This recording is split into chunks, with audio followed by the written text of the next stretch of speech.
ਅੱਗੇ ਗੱਲ ਕਰਦੇ ਹਾਂ ਕੇਜਰੀਵਾਲ ਬਨਾਮ ਮੋਦੀ ਦੀ। ਕੱਟੜ ਇਮਾਨਦਾਰ ਲਲਕਾਰ ਰਿਹਾ ਕੱਟੜ ਰਾਸ਼ਟਰਵਾਦੀ ਨੂੰ। ਬਿਲਕੁਲ ਜੀ, ਇਹ ਨਵੀਆਂ ਪਰਿਭਾਸ਼ਾਵਾਂ ਪਤਾ ਨਹੀਂ ਕਿੱਥੋਂ ਸ਼ਬਦ ਲੱਭ ਲੱਭ ਲਿਆਉਂਦੇ ਨੇ। ਜਦੋਂ ਇਮਾਨਦਾਰ ਸ਼ਬਦ ਆਪਣੇ ਆਪ 'ਚ ਪੂਰਨ ਸ਼ਬਦ ਆ, ਦੇਸ਼ ਭਗਤ ਸ਼ਬਦ, ਰਾਸ਼ਟਰਵਾਦ ਸ਼ਬਦ ਆਪਣੇ ਆਪ 'ਚ ਪੂਰਨ ਆ, ਫਿਰ ਉਹਦੇ ਲਈ ਕੱਟੜ ਇਮਾਨਦਾਰ ਆ ਅਸੀਂ ਕੱਟੜ ਦੇਸ਼ ਭਗਤ ਹਾਂ, ਅਸੀਂ ਕੱਟੜ ਹਿੰਦੂ ਹਾਂ, ਅਸੀਂ ਕੱਟੜ ਸਿੱਖ ਹਾਂ। ਮਤਲਬ ਆਪਣੇ ਆਪ 'ਚ ਸ਼ਬਦ ਜਿਹੜੇ ਸੰਪੂਰਨ ਨੇ, ਤੁਸੀਂ ਉਹਦੇ ਨਾਲ ਕੱਟੜ ਲਾ ਕੇ ਕੀ ਜਿਤਾਉਣਾ ਚਾਹੁੰਦੇ ਹੋ?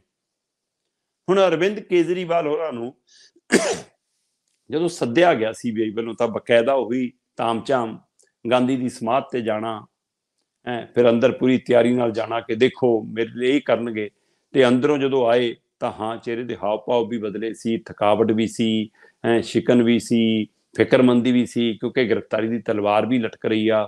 56 ਤੋਂ ਵੱਧ ਸਵਾਲ ਹੋਏ, 8 ਘੰਟੇ 9 ਘੰਟੇ ਪੁੱਛਗਿੱਛ ਹੋਈ। ਉਸ ਪੁੱਛਗਿੱਛ ਤੋਂ ਬਾਅਦ ਇਹ ਵੀ ਫਿਕਰਮੰਦੀ ਸੀ ਕਿ ਉੱਪ ਤਾਂ ਗਿਆ ਹੋਇਆ ਮੁੱਖ ਵੀ ਨਾ ਚਲਾ ਜਾਵੇ, ਕਿਉਂਕਿ ਉਪ ਮੁੱਖ ਮੰਤਰੀ ਮਨੀਸ਼ ਸਿਸੋਦੀਆ ਦੀ ਗ੍ਰਿਫਤਾਰੀ ਵੀ ਇਸੇ ਮਾਮਲੇ 'ਚ ਹੋਈ ਆ, ਔਰ ਇਹਨਾਂ ਦਾ ਹੀ ਸਾਥੀ ਰਿਹਾ, ਇਹਨਾਂ ਦੇ ਅੰਦਰ ਹੀ ਵਿਚਰਦਾ ਰਿਹਾ, ਸੁਕੇਸ਼ ਠੱਗ ਦਮ ਭਰਦਾ ਰਿਹਾ 400 ਪੰਨਿਆਂ ਦੀ ਚੈਟ ਜਾਰੀ ਕਰਕੇ ਕਿ ਜੀ ਇਹ ਤਿਹਾੜ ਜੇਲ੍ਹ 'ਚ ਕੇਜਰੀਵਾਲ ਵੀ ਆਉਣ ਵਾਲਾ, ਇਸੇ ਸ਼ਰਾਬ ਘੁਟਾਲੇ ਦੇ ਮਾਮਲੇ 'ਚ ਆਉਣ ਵਾਲਾ। ਸਾਨੂੰ ਹੁਕਮ ਲਾਉਂਦੇ ਹੁੰਦੇ ਸੀ ਕਿ 15 ਕਿਲੋ ਦੇਸੀ ਘਿਓ ਦੇ ਆਓ, ਤੇ ਕਹਿੰਦੇ 15 ਕਿਲੋ ਘਿਓ ਦਾ ਮਤਲਬ ਹੁੰਦਾ ਸੀ 15 ਕਰੋੜ ਹੈਦਰਾਬਾਦ ਪਹੁੰਚਾਇਆ ਉਹ, ਕਿ ਅਸੀਂ ਤਾਂ ਇਹ ਕੋਡਾਂ ਨਾਲ ਪੈਸੇ ਪਹੁੰਚਾਏ ਨੇ ਇਹਨਾਂ ਦੇ ਲਈ। ਸੋ ਇਸ ਲਈ ਉਹ ਕਹਿੰਦਾ ਜੀ ਇਹ ਸਾਰਾ ਕੁਝ ਮਿਲੀ ਭੁਗਤ ਨਾਲ, ਤੇ ਕੇਜਰੀਵਾਲ ਤੱਕ ਗੱਲ ਆਊਗੀ। ਸੁਣੋ, ਗੱਲ ਆ ਗਈ। ਹੁਣ ਇਹਦੇ ਨਾਲ ਸਵਾਲ ਪੈਦਾ ਹੋਇਆ ਕਿ ਕੀ ਇਹ ਰਾਸ਼ਟਰਵਾਦ, ਜਿਹੜੇ ਆਪਣੇ ਆਪ ਨੂੰ ਕੱਟੜ ਰਾਸ਼ਟਰਵਾਦੀ ਦਿਖਾਉਂਦੇ ਨੇ ਔਰ ਦੂਏ ਪਾਸੇ ਕੱਟੜ ਇਮਾਨਦਾਰ ਦਿਖਾਉਂਦੇ ਨੇ, ਕੀ ਉਹਨਾਂ 'ਚ ਟਕਰਾਅ ਸ਼ੁਰੂ ਹੋ ਗਿਆ ਕਿ ਇੱਕ ਦੂਜੇ ਨੂੰ ਲਲਕਾਰ ਰਹੇ ਨੇ? ਕਦੇ ਲੱਗਦੇ ਨੇ ਕਿ ਇੱਕੋ ਨੀਤੀ ਤੇ ਇੱਕੋ ਏਜੰਡੇ ਤੇ ਦੇਸ਼ ਨੂੰ ਇੱਕੋ ਰੰਗ 'ਚ ਇੱਕੋ ਰੱਸੇ 'ਚ ਬੰਨਣ ਵਾਲੀ ਕਵੈਤ 'ਚ ਇਹ ਵੀ ਵਗ ਰਹੇ ਨੇ। ਕੇਜਰੀਵਾਲ ਜੀ ਵੀ ਉਹੋ ਜਿਹੇ ਰਾਹ ਤੇ ਨੇ, ਪਰ ਨਾਲ ਪੈਰਲ ਆਪਣਾ ਸਪੇਸ ਬਣਾ ਕੇ ਵੀ ਚੱਲਦੇ ਨੇ ਕਿ ਪਤਾ ਨਹੀਂ 24 'ਚ ਮੈਨੂੰ ਚਿਹਰਾ ਮੋਰਾ ਨਾ ਬਣਨਾ ਪੈ ਜਾਵੇ, 24 ਨਹੀਂ ਤਾਂ ਪਤਾ ਨਹੀਂ 29 'ਚ ਮੇਰੀ ਵਾਰੀ ਨਾ ਆ ਜਾਵੇ। ਇਸ ਲਈ ਇਹ ਵੀ ਹੈ, ਪਰ ਇਹ ਵੀ ਇਹਦੇ ਤੋਂ ਕੋਈ ਗੱਲ ਨਹੀਂ ਲੁਕੀ ਹੋਈ ਕਿ ਕੇਂਦਰੀ ਏਜੰਸੀਆਂ ਧੱਕਾ ਕਰਦੀਆਂ ਨੇ। ਕੇਂਦਰੀ ਏਜੰਸੀਆਂ ਦੀ ਦੁਰਵਰਤੋਂ ਹਮੇਸ਼ਾ ਸੱਤਾ ਨੇ ਕੀਤੀ ਹੈ। ਇਹ ਤੁਸੀਂ ਅਸੀਂ ਨਹੀਂ ਕਹਿੰਦੇ, ਅਮਿਤ ਸ਼ਾਹ ਕਹਿੰਦਾ। ਅਮਿਤ ਸ਼ਾਹ ਕਹਿੰਦਾ ਜਦੋਂ ਗੁਜਰਾਤ ਮਾਮਲੇ 'ਚ ਮੈਨੂੰ ਚੱਕਿਆ ਗਿਆ ਏਜੰਸੀਆਂ ਨੇ, ਕਹਿੰਦਾ ਕਾਂਗਰਸ ਦੇ ਨਿਸ਼ਾਨੇ ਤੇ ਚੱਕਿਆ, ਕਾਂਗਰਸ ਦੇ ਇਸ਼ਾਰੇ ਤੇ ਚੱਕਿਆ, ਤੇ ਮੇਰੇ ਤੋਂ ਜ਼ਬਰਦਸਤੀ ਮਨਾਉਂਦੇ ਸੀ ਕਿ ਤੈਨੂੰ ਛੱਡ ਦਾਂਗੇ, ਮੋਦੀ ਦਾ ਨਾਂ ਲੈ ਦੇ। ਇਹਦਾ ਮਤਲਬ ਜੇ ਅਮਿਤ ਸ਼ਾਹ ਇਹ ਗੱਲ ਮੰਨਦਾ ਕਿ ਉਸ ਸਮੇਂ ਏਜੰਸੀਆਂ ਧੱਕਾ ਕਰਦੀਆਂ ਸੀ ਸਰਕਾਰ ਦੇ ਕਹੇ, ਤਾਂ ਹੁਣ ਵਾਲੀਆਂ ਵੀ ਕਰਦੀਆਂ ਨੇ। ਫਿਰ ਹੁਣ ਵਾਲੀਆਂ ਤੇ ਵੀ ਸਵਾਲ ਉੱਠ ਰਹੇ ਨੇ। ਹਾਂ, ਕੇਜਰੀਵਾਲ ਜੀ ਕਹਿੰਦੇ ਕਿ ਜਿਹੜਾ ਸਾਡੇ ਖਿਲਾਫ ਹੋ ਰਿਹਾ ਧੱਕਾ ਸਿਰਫ ਉਹੀ ਹੈ। ਜੇ ਅਸੀਂ 3 ਮਹੀਨੇ ਵਾਲੇ ਮੁੱਖ ਮੰਤਰੀ ਨੂੰ ਕਹੇ ਕਿ ਇਹਨੇ ਪੰਜਾਬ ਵੇਚਤਾ, ਪੌਣੇ 5 ਮਹੀਨੇ ਵਾਲੇ ਨੂੰ, ਪੌਣੇ 5 ਸਾਲ ਵਾਲੇ ਨੂੰ ਪੁੱਛੀਏ ਹੀ ਨਾ, 10 ਸਾਲ ਰਾਜ ਕਰਨ ਵਾਲੇ ਨੂੰ ਪੁੱਛੀਏ ਹੀ ਨਾ, ਤਾਂ ਫਿਰ ਤਾਂ ਸਵਾਲ ਇਹ ਵੀ ਹੈ ਜਨਾਬ ਕਿ ਜਿਹਦੇ ਖਿਲਾਫ ਤੁਸੀਂ ਕਾਰਵਾਈ ਕਰੋ, ਤੁਹਾਡੀ ਸਰਕਾਰ ਕਾਰਵਾਈ ਕਰੇ, ਉਹ ਭ੍ਰਸ਼ਟਾਚਾਰੀ। ਜੇਕਰ ਤੁਹਾਡੇ ਖਿਲਾਫ ਕੋਈ ਕਾਰਵਾਈ ਹੋਵੇ ਤਾਂ ਉਹ ਇਮਾਨਦਾਰਾਂ ਖਿਲਾਫ। ਇਹ ਵੀ ਦੋਹਰਾ ਸਵਾਲ ਹੈ। ਸੋ ਇਸ ਲਈ ਸਾਰਾ ਕੁਛ ਇਹ ਰਾਜਨੀਤਿਕ ਅਕਸ ਦੇ ਮਾਮਲੇ ਨੂੰ ਜ਼ਿਆਦਾ ਤੌਰ ਤੇ ਦੇਖਣ ਦੀ ਲੋੜ ਹੈ, ਕਿਉਂਕਿ ਐਕਸਾਈਜ਼ ਪਾਲਿਸੀ ਜਿਹਦਾ ਹਵਾਲਾ ਦਿੱਤਾ ਜਾ ਰਿਹਾ ਉਹ ਤਾਂ ਉਸੇ ਦਿਨ ਸਵਾਲਾਂ ਦੇ ਘੇਰੇ 'ਚ ਆ ਗਈ ਸੀ ਜਦੋਂ ਇਹ ਗੁਣਗਾਨ ਗਾ ਕੇ ਕੇਜਰੀਵਾਲ ਦੀ ਸਰਕਾਰ ਨੇ ਕਿਹਾ ਕਿ ਮੁਨਾਫੇ ਵਾਲਾ ਹੈ, ਫਾਇਦੇ ਵਾਲਾ ਹੈ, ਸੂਬੇ ਦੇ ਲੋਕਾਂ ਦੇ ਫਾਇਦੇ ਵਾਲਾ ਹੈ, ਤੇ ਪਰ ਫਿਰ ਉਹਨੂੰ ਵਾਪਸ ਵੀ ਲੈ ਲਿਆ। ਤੇ ਹੁਣ ਕੱਲ ਸੈਸ਼ਨ ਬੁਲਾਇਆ ਬਕਾਇਦਾ 1 ਦਿਨ ਦਾ, ਤੇ ਉਸ ਦਿਨ ਦੇ ਉਹਦੇ ਵਿੱਚ ਚਰਚਾ ਕੀਤੀ ਕਿ ਦੇਖੋ ਜੀ ਅਸੀਂ ਤਾਂ ਬਿਜਲੀ ਮੁਫਤ ਦਿੰਦੇ ਹਾਂ, ਅਸੀਂ ਪਾਣੀ ਮੁਫਤ ਦਿੰਦੇ ਹਾਂ, ਅਸੀਂ ਚੰਗੀ ਦਿੱਲੀ ਦੀ ਸਿਹਤ ਸਹੂਲਤ ਦਿੰਦੇ ਹਾਂ, ਇਸ ਲਈ ਸਾਨੂੰ ਤੰਗ ਕਰ ਰਹੇ ਨੇ।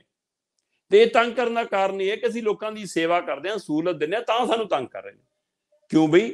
ਜੇ ਸਰਕਾਰ ਨੂੰ, BJP ਦੀ ਸਰਕਾਰ ਨੂੰ ਇਹ ਲੱਗਿਆ ਕਿ ਤੰਗ ਕਰਨ ਤੋਂ ਉਹਨਾਂ ਦੀ ਵੋਟ ਵੀ ਖਰਾਬ ਹੋਊਗੀ, ਫਿਰ ਕਹਿੰਦੇ ਨਹੀਂ ਜੀ ਇਹਨਾਂ ਨੇ ਨੋਟਬੰਦੀ ਕੀਤੀ, ਇਹਨਾਂ ਨੇ GST ਲਿਆਂਦੀ, ਇਹਨਾਂ ਨੇ ਵਪਾਰੀਆਂ ਦਾ ਘਾਣ ਕੀਤਾ, ਇਹਨਾਂ ਨੇ ਦੇਸ਼ 'ਚ ਝੂਠ ਬੋਲਿਆ, ਮਹਿੰਗਾਈ ਵਧੀ, ਭ੍ਰਿਸ਼ਟਾਚਾਰ ਵਧੀ, ਅਸੀਂ ਉਹਦੀ ਆਵਾਜ਼ ਚੁੱਕਦੇ ਹਾਂ, ਅਸੀਂ ਉਹ ਮਸਲੇ ਹੱਲ ਕਰਦੇ ਹਾਂ, ਇਸ ਲਈ ਸਾਨੂੰ ਤੰਗ ਕਰਦੇ ਨੇ। ਫਿਰ ਇੱਕ ਕਹਾਣੀ ਵੀ ਸੁਣਾਈ ਕਿ ਇੱਕ ਰਾਜਾ ਸੀ ਪਰ ਰਾਣੀ ਨਹੀਂ ਸੀ, ਉਹਦੀ ਮਾਂ ਨੂੰ ਕਿਸੇ ਨੇ ਦੱਸਿਆ ਕਿ ਬੜਾ ਹੋ ਕੇ ਰਾਜਾ ਬਣੂਗਾ, ਹੈ ਨਾ, ਫਿਰ ਇਸ ਲਈ ਕਹਿੰਦੇ ਕਿ ਉਹਨੇ ਚੌਥੀ ਤੋਂ ਪੜ੍ਹਾਈ ਛੱਡਤੀ, ਫਿਰ ਜੀ ਉਹ ਦੇਸ਼ ਦਾ ਰਾਜਾ ਬਣ ਗਿਆ ਚਾਹ ਵੇਚਦਾ ਵੇਚਦਾ, ਫਿਰ ਜੀ ਕਹਿੰਦੇ ਉਹਦੀ ਡਿਗਰੀ ਤੇ ਸਵਾਲ ਆ ਗਿਆ, ਫਿਰ ਜੀ ਉਹ ਤੰਗ ਕਰਨ ਲੱਗ ਗਏ ਇੱਕ ਛੋਟੇ ਸੂਬੇ ਦੇ ਰਾਜੇ ਨੂੰ। ਸੋ ਆਪਣੇ ਆਪ ਨੂੰ ਫਿਰ ਇੱਕ ਦਿਨ ਉਹ ਰਾਜਾ ਵੀ ਬੜਾ ਰਾਜਾ ਬਣ ਗਿਆ।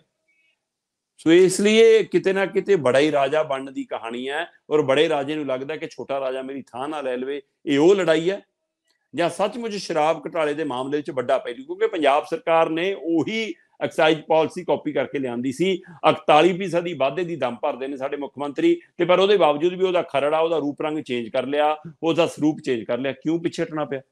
ਸੋ ਇਸ ਲਈ ਇਹ ਵੀ ਸਵਾਲ ਖੜਾ ਕਿ ਪੰਜਾਬ ਵਾਲਿਆਂ ਨੂੰ ਜਾ ਕੇ ਜਿਹੜੇ ਧਰਨੇ ਲਾਉਣੇ ਪੈ ਰਹੇ ਨੇ, ਕਿ ਉਹ ਕੇਜਰੀਵਾਲ ਲਈ ਲਾ ਰਹੇ ਨੇ, ਜਾਂ ਇਹ ਫਿਕਰਮੰਦੀ ਹੈ ਕਿ ਉੱਥੇ ਵਾਲੇ ਤੋਂ ਬਾਅਦ ਇੱਥੇ ਕਾਰਵਾਈ ਹੋ ਸਕਦੀ ਹੈ।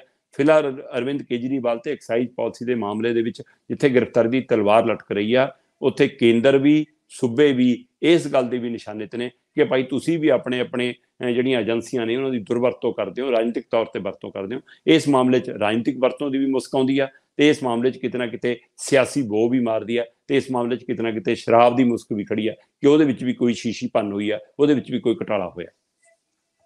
ਰਾਜਿਆਂ ਦੀ ਲੜਾਈ ਆ, ਫਿਰ ਵੱਡਾ ਰਾਜਾ ਕੌਣ ਹੈ ਇਹਨਾਂ ਦੇ ਵਿੱਚ?